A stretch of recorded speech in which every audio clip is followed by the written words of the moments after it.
and take notes. Do the meeting. Ay, ay, ay. Okay, real quick, I'm going to do roll call for who's here, and then we'll get started.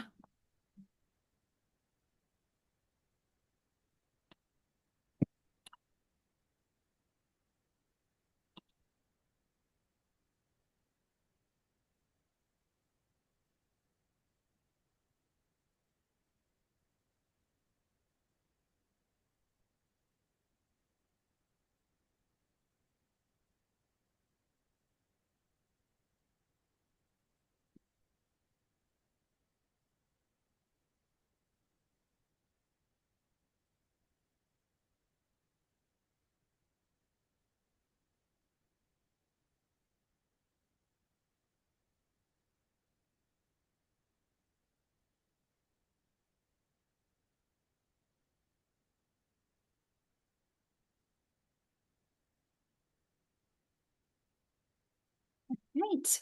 Okay, well, welcome everybody. I'm so glad those of you that are here are here. Did I not hit record? Oh, I did. Okay.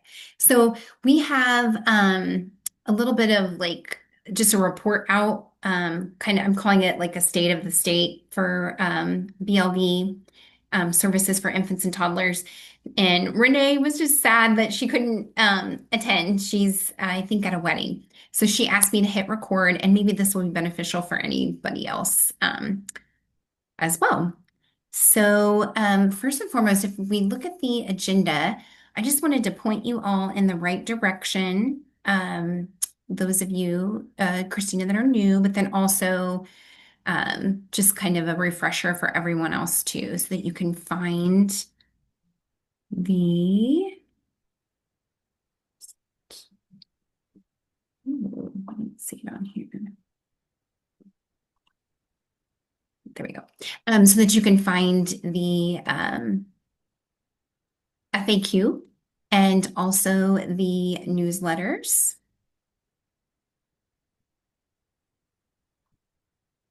All right, so I'll just kind of start in this birth to three. I think everything's moving a little slow. Do you all see my drive? No. It Okay. says double click to enter full screen mode. Well, it says it's sharing, and it says I'm sharing the drive page. It's been Oh, really, there it is. I We can know, see it now. it's been slow. This is all about wait time, everyone. A All little about, latency. Okay. yeah. And I'll put all these links in the chat and here in like 2 seconds. So, here is the drive. It's got a bunch of stuff in it that's really relevant. There's a folder now called Child Count, and that will have some of the information in that we're talking about, so you don't have to like be really worried about like taking screenshots or notes or anything like that. Let me see. Oh, Elizabeth can't join. I thought maybe she was like stuck in the waiting room. She just texted. And then also we have this FAQ, which has just a ton of really good information. Does it change to the FAQ when I click on it? Okay, cool. So the FAQ has lots of tips and tricks and reminders if you can't remember something. It also has the link to our newsletter. We have information for signing up for Eve if you would like to stay kind of in touch with other teachers of the blind across the state. We've got our brand new map that you all helped me put together. I'm so appreciative for that. That tells us our child count in the state. We've got information on transition. So if you want to participate in filling out this transition form, it's got the link to it. And then also just like a ton of information about like what happens after you fill it out and why should you fill it out and why is it helpful? And then Oregon Project, after meeting with King County, we kind of decided that it doesn't always need to be that form submission. If you all want a subscription to the Oregon Project, Christina, this is free, by the way. So if you would like a subscription for a child, each subscription costs $30, but ESID is covering that, so that child can have access to that assessment. And if you want that, you can either fill out this form where it says form, or you can also email me. So either way. So if that form seems a little lofty, Great. email me and we'll get a subscription into your account. But you have to have an account. So there's information on here about an account. And I'm willing to meet with you at any time, Christina, to get you up to speed if that seems clunky on here. We got babies count stuff in here. We have brand new babies count information that I'll go over in a minute. We have information about the NAVEG and our PLCs, who's in what particular PLC, the work that you've been working on this year, and our meeting times, and then our really exciting upcoming training, our fan training, which is January 29th through the 30th at WSSB in Vancouver. So that's facilitating attuned interactions and really pairs very nicely with PFR. I do not have. Okay, let me go back here. And then you can also click on the newsletter. Do you all see the newsletter now?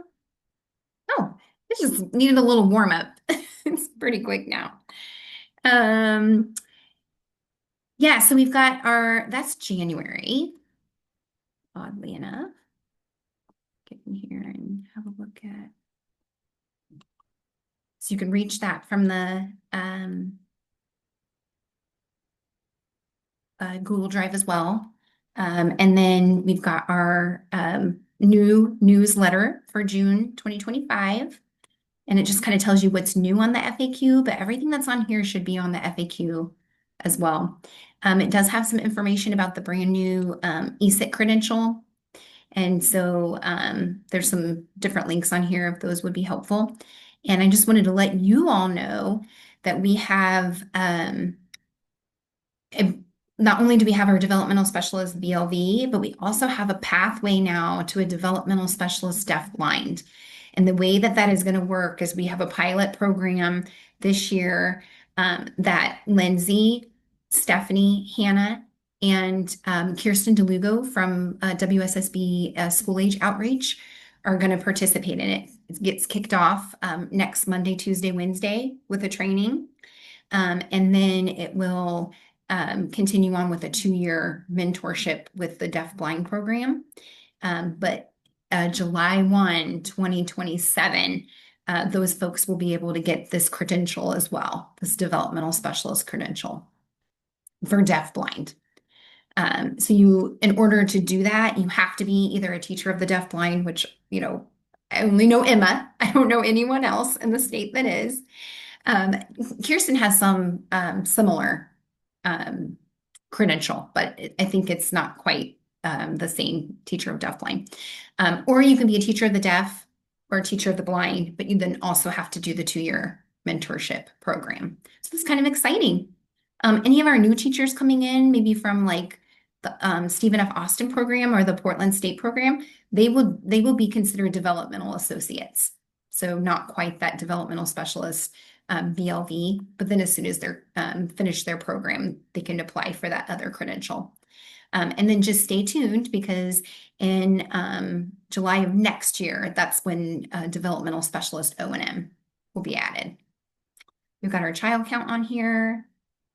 We did just train, well, Lindsay's been doing NAVEGs forever, but she went through the in-person training finally, and we have a new provider in Okanagan County, Ryan Steve, and he received that training as well. The REC conference is coming up in September.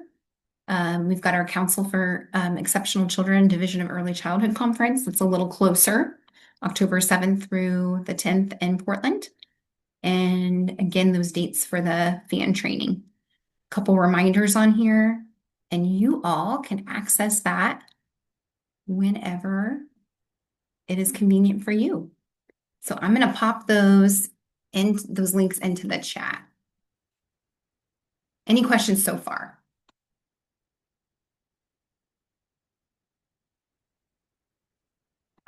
Okay. Get these in here. We'll move on to the fun stuff. Okay, I not only put the PLC Google Drive link in here, but you also have links to the maps I'm going to share. And then also Jennifer Mary's map. So she shared a map as well. It went out on Eve with different numbers than we have, but numbers nonetheless. Let me get this PowerPoint pulled up here.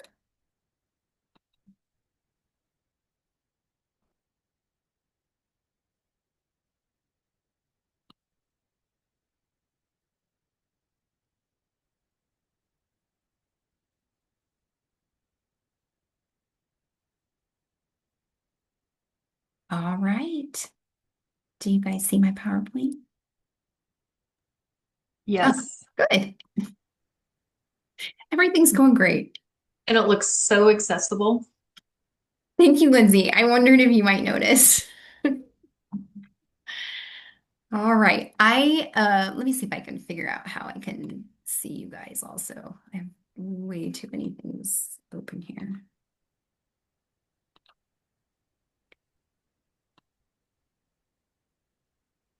All right.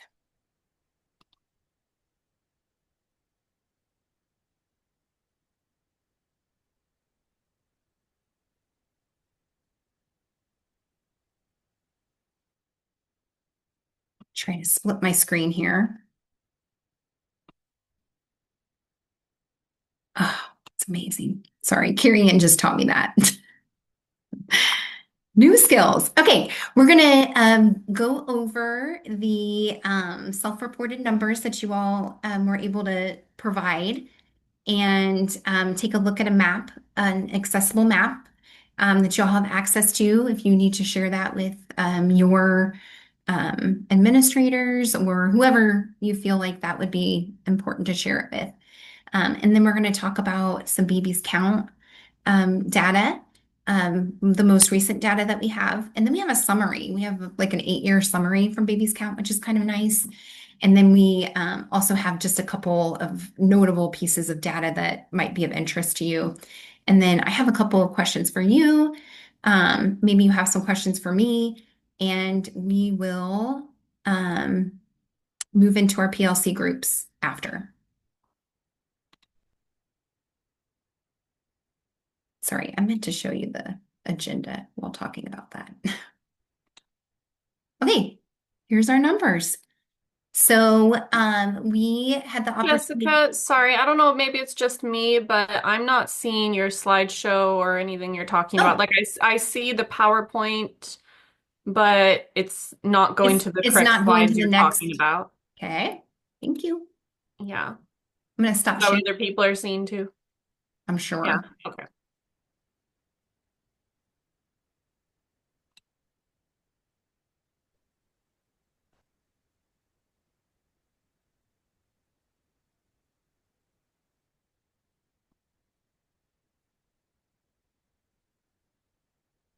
Okay, how about now? There we go. Yeah, this would be hard to do without a visual. Okay, so what we have is the state of Washington broken down into counties, the number of BLV infants and toddlers per county. And then you may notice, let's see who's on here. Well, I was thinking if, like for Renee, for example, she might look at Snohomish County and go, "Hey, I serve kids in Snohomish County. Why is it WSSB um, coded on the key?" And so, just for ease of access, these counties are coded for like for the service provider that serves the most kids in that area. But that does not mean that Child's Drive doesn't have some kids in Snohomish County. And I'm trying to think of another example. Mason. So Mason has one child seen by MISA and one that is Holly Ridge. So I just went with one and one. I just went with the WSSB coding. But as you can see, the counties that are in gray have 0 children identified.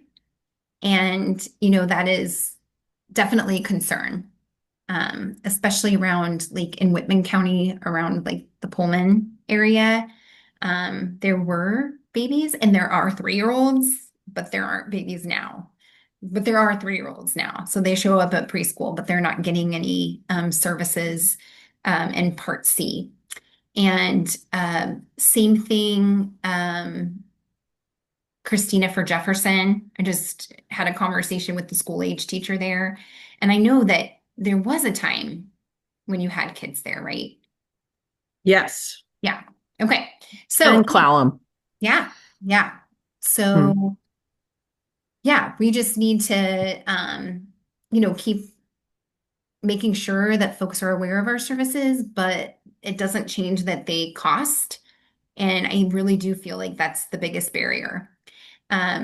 Anybody else feel like from looking at this or just from your own knowledge that you can identify a barrier?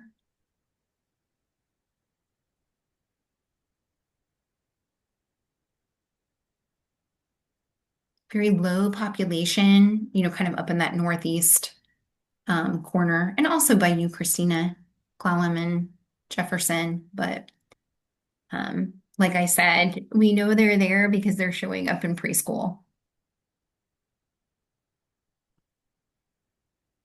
Welcome, Grace. Jessica, when they show up in preschool, is anyone asking the parents if they knew that EI was available to them? That's a great question, Hannah. And I was going to try to see if you'd be available to brainstorm whenever you're done with your King class as the preschool transition specialist. Just to kind of think about, what are some things that, we could be thinking about to get more information. Yeah. I will say my gut feeling is it's about money. And I don't know about you all that don't work for WSSB, but we are just paying our teachers over here. You know what I mean? Like we're not making extra money. And yeah, I have not been sent on a cruise, not lately or ever. Jessica, are people having to pay for a teacher to come to their home? I guess I'm not understanding what you mean about money. Oh, well, agencies pay for our services. Well, yeah, the agencies. So you're not talking about families. No, Oh, I thought you meant families. Okay, no. sorry. So let's say up in, um, let's just say Whitman, Boost Collaborative is the agency. And so if they were to identify a child as a BLV, then they would need to contract with WSSB. And then I'm thinking around you, Christina, for Clallam or Jefferson County, if either were to identify, are they both concerned citizens? Both counties? Yeah. Yes. Yeah. So ESIT is also working on these numbers to see if there's kids identified and being served by someone that's not a teacher of the blind, like maybe an OT or maybe just a special educator, to see if those agencies are getting creative about doing other things other than contracting. Anything surprising? Jessica, this is Claire. I think, just coming from, Spokane County where we used to contract with WSSB until I created my little domain. With me joining in and having the CLAs not have to pay individual services, we had like an instant 40% increase in services. Wow. I'm gonna write that down. So just realizing that, like, yes, it's about the money. Like it Yeah. sucks, but that is where Yeah. it is. As well as I think the providing early intervention agencies either may not know of the services slash know the value of the services, or again, working with Eastside, or even value the services that an educator can give regardless of BLV. So I think that their priorities are hit into billable services versus education. So it's an uphill battle. It's not just those areas. So No, thanks for that, Claire. And I agree with 99% of that. Not being aware would surprise me with the TPA.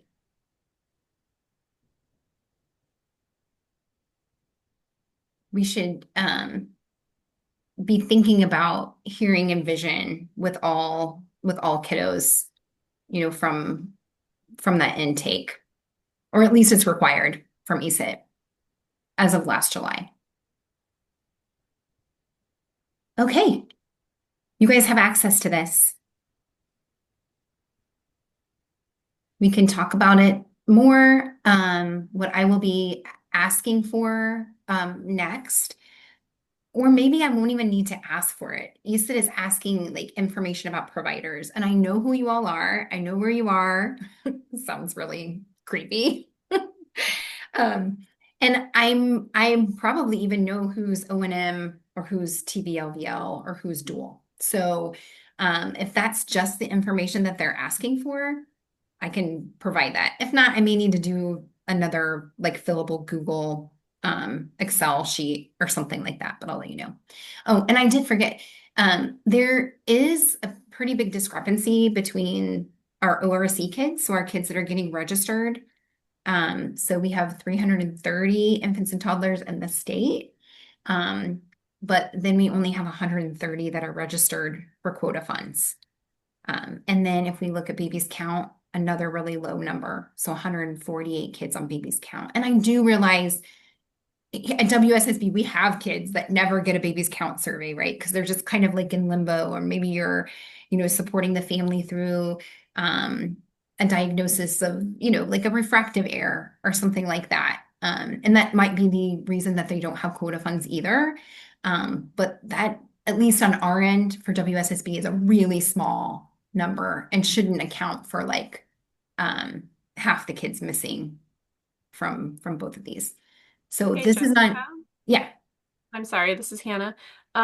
We can sign up kiddos who are just suspected CBI, right? I would sign up a kiddo that suspected CBI. It's more like, you know, like those kiddos that might have like strabismus or yeah, or maybe you don't know what's going on, and maybe they might get glasses. They're waiting to get an Right. ophthalmologist. Yeah, Okay, thanks. and that's where it just becomes a little like you're kind of in limbo and waiting. But again, I didn't have time to pull the number. I really wanted to, but I have a feeling that at WSSB, that is like probably 5% of our caseload that, you know, they don't get a survey and they don't get registered. Right. So this is not a question for you all to answer now, but just a thought. Like, how can I support you in registering kids for ORC or conducting babies count? So that'll be something I'll probably reach out to everybody individually about. Okay, babies count data. We have 23-24 data, and this looks completely different than it has in the past because it's being collected differently. So before we used to have a primary diagnosis and a secondary diagnosis, and then that was nicely broken down. I'm having problems with this little switch, and I'm sure it'll be fine eventually, but I just really liked the way it was collected before, and this is a little cumbersome. So now all of that is combined. So you might have a child with CBI who also has strabismus, and they're going to be counted in both of these percentages here. Yeah. So what do we know? 38% unknown. I mean, that is like just mind-boggling to me. So I have a couple questions about that for folks. Eye movement disorders, 24%. And I had to combine CVI, suspected CVI, and delayed visual maturation to even get a 21% for CVI. And we know nationally CVI is, you know, the highest rate of visual impairment. But this is what we're looking at right now for Washington. Does the The unknown, does that mean nothing was selected for the diagnosis? No, unknown It's was like left selected. blank. Yeah. There's a choice of unknown. Yeah. So I have a question about that that'll or two, maybe two questions. Well, and there's a Um, box that says no official diagnosis yet. Is that getting checked? I don't Then know. unknown? Yeah, Okay. I don't Okay. know. This is the 8 years of data.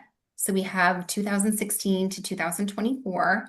And now at least this larger data set is starting to look a little more familiar. So we have 34% for our, I have some notes here I want to share with you. Sorry, 31% for all of those combined. If we just looked at CVI alone, it's 24%. So that's a little closer to that national average. If we think about how we thought things were for a long time with CVI, ONH, ROP, that is not the case now. We have ONH at 12%, and ROP at 10%. So they're not even showing up here in the top three.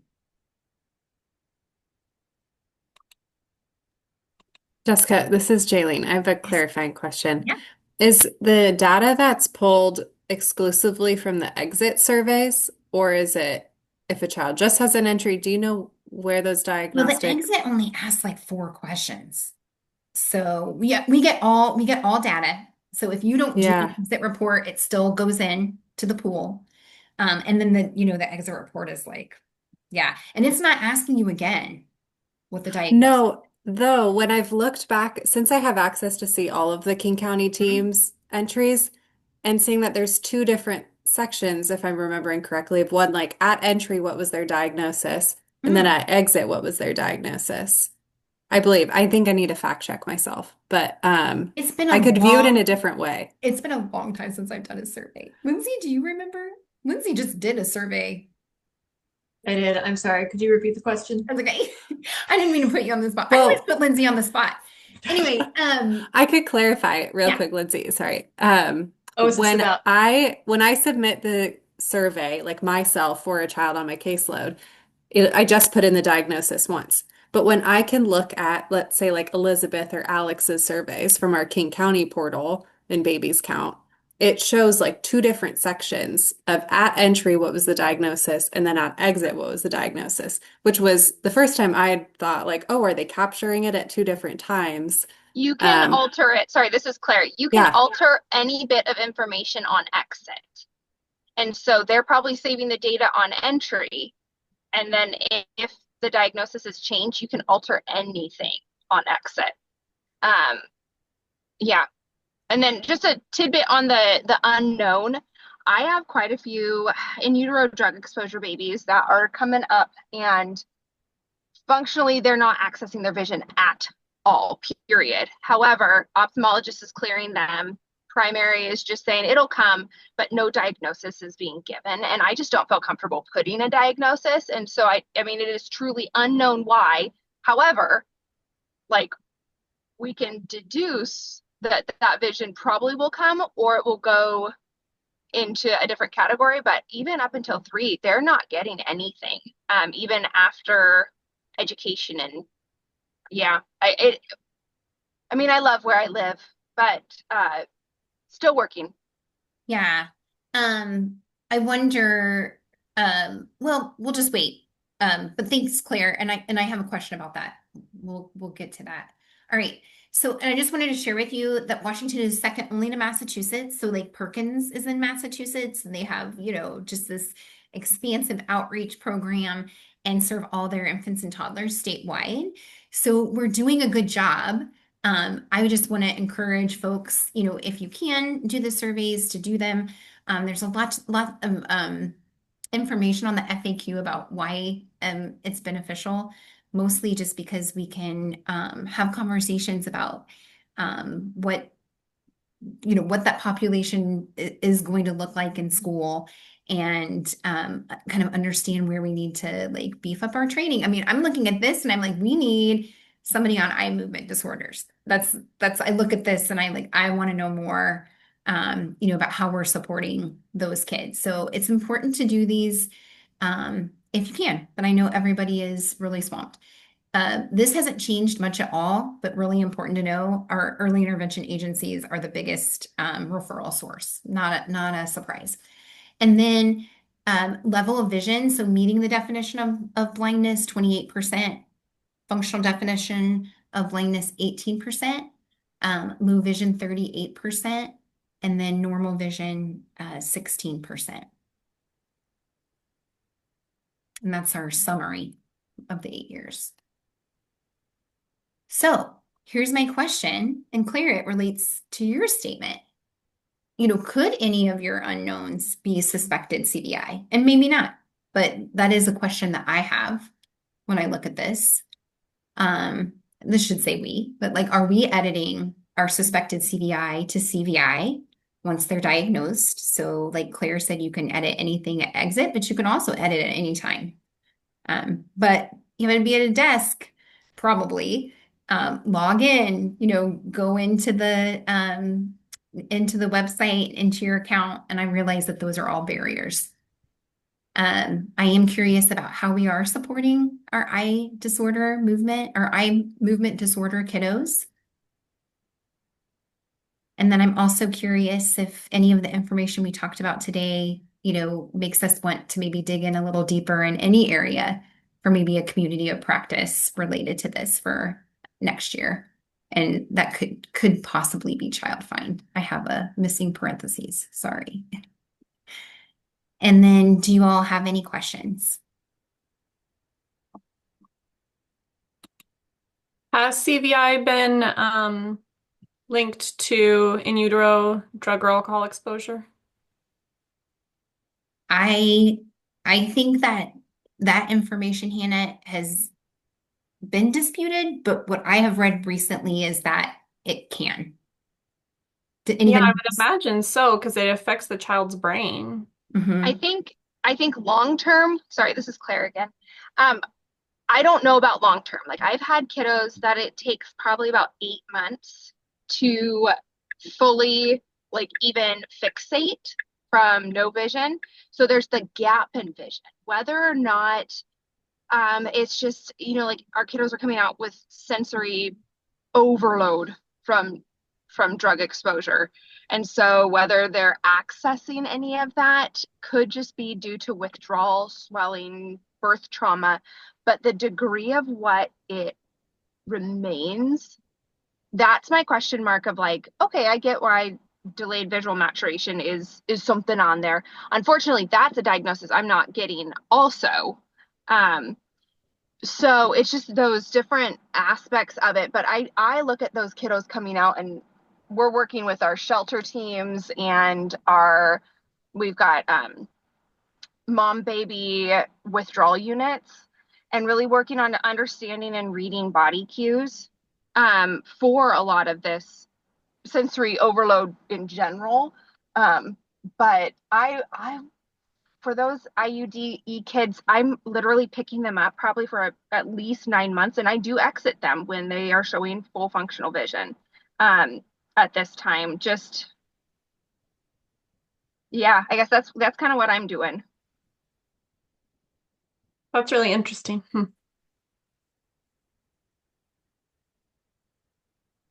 I think I have some data on that, Hannah, but I don't have it handy. Yeah, that's okay. I was just curious. It's a great question.